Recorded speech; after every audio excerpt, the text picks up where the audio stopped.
Good morning dear friends, welcome back to your beautiful सा channel. तो आज हम लेके आए हैं डिफरेंशिएशन हम पढ़ेंगे आज इस टॉपिक के अंदर, और इसके कुछ फार्मूलाज पढ़ेंगे, डिफरेंशिएशन की कुछ थ्योरम्स पढ़ेंगे। डिफरेंशिएशन क्या होता है, डिफरेंशिएशन को हम कैसे डिनोट करते हैं, हम लिखते हैं इसको dy/dx। अब हमारा जो y है यहाँ पे, ये क्या है, ये कोई फंक्शन है, ये एक फंक्शन है, और x हमारा क्या है, वेरिएबल है। तो ये जो फंक्शन है इसको पहले हम समझते हैं कि फंक्शन होता क्या है। ठीक है, तो यहाँ पे लिखा हुआ कि एक quantity y is called a function of variable x if it corresponds to any value of x there exists a single definite value of y। तो इसको हम लिखते हैं फंक्शन को y is equal to F of x। इसका मतलब क्या हो गया कि y जो है फंक्शन है किसी वेरिएबल्स का, x का, कि अगर हम क्या करते हैं, x को कोई भी वैल्यू दे देते हैं तो y की वैल्यू जो है उसी के हिसाब से चेंज होती है। अगर x की वैल्यू हम चेंज कर रहे हैं, y की वैल्यू भी चेंज हो रही है। ठीक है, लेकिन क्या होता है, the value of function y also changes but corresponds to each value of x we get a single definite value of y। कि मतलब जो भी हम x की वैल्यू दे रहे हैं उसके मुताबिक हमें एक ही सिंगल डेफिनेट वैल्यू मिल रही है y की। इसको हम एग्जांपल से समझते हैं। एक एग्जांपल है हमारे पास यहाँ पे, consider y is a function of a variable x। y है हमारे पास function 3x² plus 7x plus 2। x की वैल्यू अगर हमने 1 दे दी तो y हमारे पास कितना आ जाएगा, यहाँ जहाँ पे x है वहाँ पे y लगा दो, ये बन जाएगा 1 का स्क्वायर। यहाँ पे 7 इंटू एक्स हो जाएगा, 7 इंटू 1 प्लस 2 किया, जब हमने इसको सॉल्व किया हमारे पास आंसर आया 12। ठीक है, x की वैल्यू जब हमारे पास 1 थी तो y कितना आ गया हमारे पास 12। इसका मतलब सिंगल डेफिनेट वैल्यू आ गई y की। और अगर हमने x को 2 रखा तो y की वैल्यू हमारे पास आ गई 22, 28, तो सिंगल डेफिनेट वैल्यू यहाँ पे y की आ गई। ठीक है, तो ये होता है फंक्शन। अब हमारे पास जो कांस्टेंट है, कांस्टेंट क्या होता है, जो हमने लिखा था dy/dx। ठीक है, y को तो हमने समझ लिया कि ये हमारा फंक्शन है, x जो है, x हमारा ये कांस्टेंट नहीं, वेरिएबल है। क्या है, वेरिएबल। तो वेरिएबल क्या होती है, एक ऐसी क्वांटिटी जिसकी वैल्यू जो है डिफरेंट होती है। मतलब जब भी हम कोई मैथमेटिकल ऑपरेशन उसके ऊपर करते हैं उसकी वैल्यू जो है डिफरेंट आ जाती है हमारे पास, उसकी वैल्यू चेंज होती है। कि एक ऐसा फंक्शन जिसकी वैल्यू चेंज होती है उसको हम क्या कहते हैं, वेरिएबल है। जिसकी वैल्यू कंटिन्यूसली चेंज होती है उसको हम रिप्रेजेंट करते हैं x से भी, y से भी, z से। या अभी हम एक सिंपल सी एग्जांपल से बताता हूँ। यहाँ पे 2x है हमारे पास। ठीक है, इसमें कांस्टेंट टर्म जो है 2 है और वेरिएबल x है। ठीक है, जो भी वेरिएबल होते हैं उनको हम x, y, z इसी से डिनोट करते हैं। तो कांस्टेंट टर्म हमारी जो है जिसकी वैल्यू कभी चेंज नहीं होती है, जब चाहे हम कोई भी मैथमेटिकल ऑपरेशन उसके ऊपर करें। अब जो डिफरेंशिएशन है वो क्या है, उसकी डेफिनेशन है कि the differentiation of a function with respect to a variables. कि डिफरेंशिएशन किसी फंक्शन की जो हम लिखते हैं dy/dx with respect to a variable, variable is here x, implies the instantaneous rate of change of a function with respect to a variable। है ना, rate of change of, इसको हम dy/dx को क्या कहते हैं, rate of change of function with respect to a variable. तो हमारे पास जो है डेफिनेशन क्या बन गई डिफरेंशिएशन की, डिफरेंशिएशन जो है इंस्टेंटेनियस एट एनी इंस्टेंट, हाँ, instant after instantaneous rate of change of a function with respect to a variable, that is, और उसको हम लिखते हैं dy/dx। अब ये इंस्टेंटेनियस रेट क्यों हमने इसको कहा, ये हम समझेंगे इंस्टेंटेनियस रेट क्यों कहा। यहाँ से हम एग्जांपल के ज़रिए से इसको समझते हैं कि जो फिजिकल मीनिंग है dy/dx का वो कैसे आता है।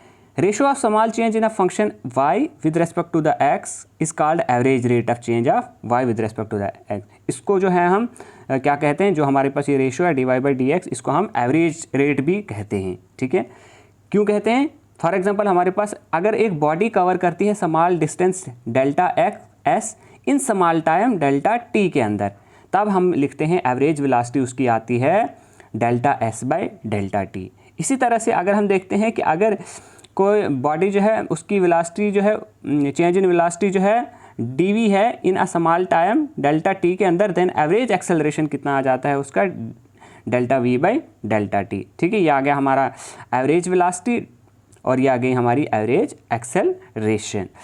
अब हम क्या करते हैं, जो हमारा डेल्टा x है अगर वो अप्रोच कर रहा है 0, ठीक है, तो उसकी लिमिटिंग वैल्यू क्या आ जाएगी, delta Y by limiting value of delta Y by delta X की क्या आ जाएगी, जब हम इसको लिमिट लगाएंगे तो ये जो है बन जाएगा हमारा D Y by D X.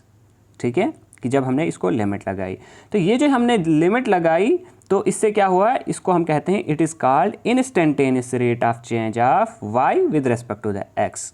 ठीक है, इसी को हम क्या कहते हैं, instantaneous rate of change of Y with respect to the X. तो इसी तरह से जब हम लिखते हैं likewise instantaneous velocity of a body जब हम लिखते हैं तो हम लिखते हैं v is equal to limit of delta t approaches to 0 delta s by delta T that is equal to ds by D T. तो इंस्टेंटेनियस ऑफ एक्सेलरेशन अगर हम लिखेंगे तो यह आ जाएगा limit of delta t approaches to 0 delta v by delta T which is equal to dv by D T. तो ये था डिफरेंशिएशन के बारे में कि डिफरेंशिएशन क्या है हमारा, जिसको हम D Y by D X से रिप्रेजेंट करते हैं। तो आपने इतना ही याद रखना है फिलहाल, D Y by D X से हम डिफरेंशिएशन को रिप्रेजेंट करते हैं, वाई हमारा एक कोई फंक्शन है और एक्स हमारा क्या है, वेरिएबल है। तो ये आ जाएगा instantaneous rate of change of function with respect to a variable, उसको हम क्या कहते हैं, डिफरेंशिएशन। ओके, अब हमारी जो थ्योरम्स हैं डिफरेंशिएशन के ऊपर, जिसके बेस पे हमारे क्वेश्चन सॉल्व हो जाते हैं, क्वेश्चन आ जाते हैं किसके अंदर, नीट और IIT JEE के अंदर। हाँ, तो ये जो थ्योरम्स हैं कुछ, ये आपने जो है बिल्कुल लर्न करनी है। सबसे पहले कहता है कि अगर हमारा c जो है कांस्टेंट है कोई, c is equal to constant, then delta x by delta d by D X of constant की जो डिफरेंशिएशन होती है वो 0 होती है। ठीक है, फॉर एग्जांपल हम d by D of x कोई कांस्टेंट ले लेते हैं 2 की जो है जब हम डिफरेंशिएशन करते हैं तो इसकी वैल्यू जो है क्या आती है, 0 आती है। तो अब आपने ये याद रखना है, या 3 की वैल्यू ले लेंगे, 10 ले लेंगे, डिफरेंशिएशन ऑफ 10 ले लेंगे तो 0 आ जाएगी। इसका मतलब ये है कि कोई भी कांस्टेंट अगर होगा तो उसकी जो डिफरेंशिएशन होती है वो क्या होती है, 0 के बराबर होती है। सेकंड थ्योरम हमारी क्या कहती है कि अगर हमारा फंक्शन होगा y is equal to C into U, मतलब कोई कांस्टेंट होगा और कोई वेरिएबल होगा, where c is a constant and u जो है कोई फंक्शन है किसका, x का, तो तब हम क्या करते हैं, इसको हम लिखते हैं dy बाई डी एक्स। तो y हमारे पास फंक्शन है cu, तो कांस्टेंट को हम बाहर निकालते हैं और डिफरेंशिएशन हम किसकी करते हैं, जो हमारा फंक्शन है, जो u जो फंक्शन है x का, उसकी हम डिफरेंशिएशन करते हैं और कांस्टेंट को बाहर लेके आते हैं। फॉर एग्जांपल मैं आपको एग्जांपल से समझाता हूँ, 2x है हमारे पास, तो अगर हम इसकी डिफरेंशिएशन करेंगे dy बाई डी एक्स करेंगे, ठीक है, तो 2 हमारा बाहर आ जाएगा और डिफरेंशिएशन हो जाएगी किसकी, dy by D X of x। ठीक है, तो dy by D X of x की डिफरेंशिएशन क्या आती है, 1 आती है, तो ये बन जाएगा 2, इसका आंसर आ जाएगा। तो उसके बाद जो है हमारे पास नेक्स्ट है तीसरी थ्योरम, वो क्या कहती है, वो कहती है y is equal to U plus minus V plus minus W, V plus minus W, where U V W are the function of x। तो इसको हम कैसे करते हैं, तो हम जो है एक एक करके इनकी डिफरेंशिएशन करेंगे, पहले d you by D x की plus minus d we by D x की, और उसके बाद फिर प्लस माइनस डी डब्ल्यू बाई डी एक्स। तो यहाँ पे जो है क्वेश्चन हमारे पास किस तरह से होगा, 2x square plus 3x plus 4। ठीक है, पहले हम इसकी डिफरेंशिएशन करेंगे, फिर इसकी डिफरेंशिएशन करेंगे, फिर इसकी डिफरेंशिएशन, जो आंसर आ जाएगा वो हमारा फाइनल आंसर होगा। ठीक है, उसके बाद जो है फोर्थ थ्योरम है, वो क्या कहती है, y is equal to U V where u and v are the function of x। तो हम क्या करेंगे, y हमारे पास फंक्शन है u v, तो जो u है पहले उसको बाहर लेके आ जाएंगे, डिफरेंशिएट करेंगे v को, और फिर उसके बाद v को बाहर लेके आ जाएंगे और डिफरेंशिएट करेंगे u को। ठीक है, इसको हम कहते हैं first into differentiation of second plus second into differentiation of first. ठीक है, उसके बाद जो है फिफ्थ थ्योरम है आपके पास, y is equal to U by V. अगर u बाई वी फॉर्म में होगी, where u and v are the functions of x। तो delta y by delta x हमारे पास आ जाएगा first into differentiation of second minus second into differentiation of first upon v का square, ठीक है, जो सेकेंड का स्क्वायर है। हाँ? तो कैसे लिखोगे आप, v into D you by D X minus u into D we by D X upon v का स्क्वायर, ठीक है। तो ऐसे लिखोगे, इसको आप लर्न करोगे। उसके बाद है सिक्स्थ थ्योरम हमारी, वो क्या कहती है, y is equal to X raise power n is a real number. तो यहाँ पे हमारी जो डिफ्रेंसिएशन आ जाएगी वो आ जाएगी delta X D by D X of X raise power n। तो n जो है बाहर आ जाएगा, आगे आ जाएगा n into X raise power n minus one बन जाएगा ये है। यहाँ पे जो पावर है उसमें -1 हमने करना है, ठीक है। अगर हमारे पास क्वेश्चन होगा इस तरह से एक्स रेज पावर 2, तो जब हम इसकी डिफ्रेंसिएशन करेंगे डी बाई डी एक्स करेंगे तो ये आ जाएगा 2 into X raise power n minus one है ना, 2 माइनस 1, तो ये बन जाएगा 2 इंटू एक्स रेज पावर 1, ठीक है। 2 में से 1 निकालेंगे तो 1 बचेगा। अब हम जो है कुछ क्वेश्चंस करेंगे इसके बेस पे, तो ताकि आपका जो कंसेप्ट है ऊपर क्लियर हो जाएगा। तो पहला जो क्वेश्चन है हमारा कहता है D Y by D X when Y is equal to root of X होगा, और y is equal to X raise power 5 X raise power 4 plus 7, और y equal to X raise power 2 plus 4 X raise power -1/2 minus 3 into X raise power -2। तो सबसे पहले question हम करते हैं y is equal to root of x। तो y हमारे पास अब फंक्शन क्या दिया हुआ है, रूट ऑफ x, तो इसको हमने लिख लिया यहाँ पे। और जो रूट ऑफ x है इसको हम एक्स रेज पावर 1/2 की फॉर्म में भी लिख सकते हैं, ये और ये सेम। उसके बाद हम क्या करते हैं, अब हम फॉर्मूला लगाएंगे कौन सा, n into X raise power n-1, ठीक है। तो यहाँ पे हमने जो पावर थी इसके ऊपर ये आगे लाया 1/2, और x के ऊपर जो 1/2 था उसमें -1 किया है। n हमारा है क्या 1/2, ठीक है। तो 1/2 माइनस 1 ये हो जाएगा -1/2, तो 1/2 एक्स रेज पावर -1/2। तो अब 1/2 और ये जो एक्स रेज पावर 1/2 है ना, इसको हमने कैसे लिखा, 1/x के ऊपर रूट, हाँ 1/2 का मतलब क्या होता है, रूट होता है, यहाँ पे भी जैसे हमने किया है, ठीक है। जब ये नीचे आ गया तो इसकी पावर जो है प्लस में चली गई है। उसके बाद जो है हमारा सेकंड क्वेश्चन है y is equal to X raise power 5 plus X raise power 4 plus 7। तो इसमें क्या करोगे आप, पहले इसको डिफरेंशिएट करोगे, फिर उसके बाद इसको, और लास्ट पे इसको, ठीक है। लिखा हमने पहले ये, फिर ये, फिर ये। अब इसकी जो है डिफरेंशिएशन क्या आ जाएगी, ये जो पावर है ये यहाँ पे भी फॉर्मूला लगेगा n इंटू एक्स n-1 का फॉर्मूला, ठीक है। n जो है आपका 5 है, तो 5 आ जाएगा ये x, और 5 में से 1 निकालेंगे, 5 - 1 हो गया 4, तो आ गया 5x रेज पावर 4। और यहाँ पे भी सेम ऐसे ही करोगे, 4 आगे आ जाएगा, x रेज पावर 4 - 1 हो गया 3, और जो कांस्टेंट है उसकी डिफरेंशिएशन आती है 0, तो लास्ट में बच गया आपके पास 5x raise power 4 plus 4x raise power 3।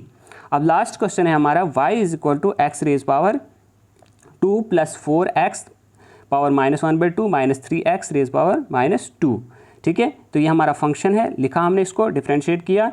तो पहले हमने एक्स स्क्वायर को डिफरेंशिएट किया, फिर इसको अलग किया, डी वाई डी एक्स को इसको डिफरेंशिएट करना है, फिर उसके बाद हमने इसको डिफरेंशिएट करना है, वो हमने इस तरह से लिख लिया यहाँ पे। अब पहले जो है हमने इसको इसी तरह से रखा, एक्स स्क्वायर को ऐसे ही रखा, यहाँ पे हमने जो है 4 को कांस्टेंट टर्म है इसको बाहर निकाला 4, और डिफरेंशिएट करना है हमने इसको, ठीक है। यहाँ पे भी 3 को हमने बाहर निकाला और डिफरेंशिएट करना है खाली एक्स रेज पावर -2 को। नेक्स्ट स्टेप में हमने क्या किया, अब जो है यहाँ पे फिर से फॉर्मूला लगा कौन सा, एक्स रेज पावर n वाला है, तो n आ जाएगा हमारा बाहर, और एक्स रेज पावर n-1 लगाओ फॉर्मूला, तो ये बन जाएगा आपका 2 बाहर आ जाएगा, ठीक है, सामने आ जाएगा 2 into X raise power 2 - 1 that is 1, तो एक्स रेज पावर 1 यहाँ पे आ गया। उसके बाद 4 इंटू एक्स रेज पावर -1/2 है ना, -1/2 को आप फिर से वही formula X raise power n-1 ही लग रहा है यहाँ पे। तो उसके बाद जो है ये बन जाएगा -1/2 -1 हो जाएगा ये -3/2, तो ये आ जाएगा 2x रेज पावर -3/2, और यहाँ पे हो जाएगा 3, तो यहाँ पे आपने क्या किया, -2 को बाहर लगाया, मतलब फिर से formula x raise power n-1 वाला सेम फार्मूला लग रहा है, तो ये बन जाएगा 3 2 ज़ार 6, तो माइनस इंटू माइनस हो जाएगा प्लस, और एक्स रेज पावर -2 और -1 हो जाएगा -3, तो -3 पावर आ गई इसके ऊपर। तो ये आ गया इसका आंसर।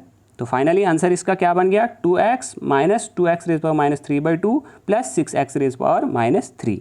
अब जो क्वेश्चन नंबर 2 है, ये आप जो है इसका आंसर आप मुझे बताओगे कमेंट सेशन में। s is equal to T square plus 5t plus 3 find ds/dt। तो आपने इसको डिफरेंशिएट करना है। तो आज के लिए हम जो है इतना ही रखते हैं, वीडियो काफ़ी लंबा हो गया है। तो अगर आपको जो है वीडियो पसंद आता है तो प्लीज़ लाइक, कमेंट और शेयर, सब्सक्राइब करना ना भूलिएगा। Thanks, wish you all the best.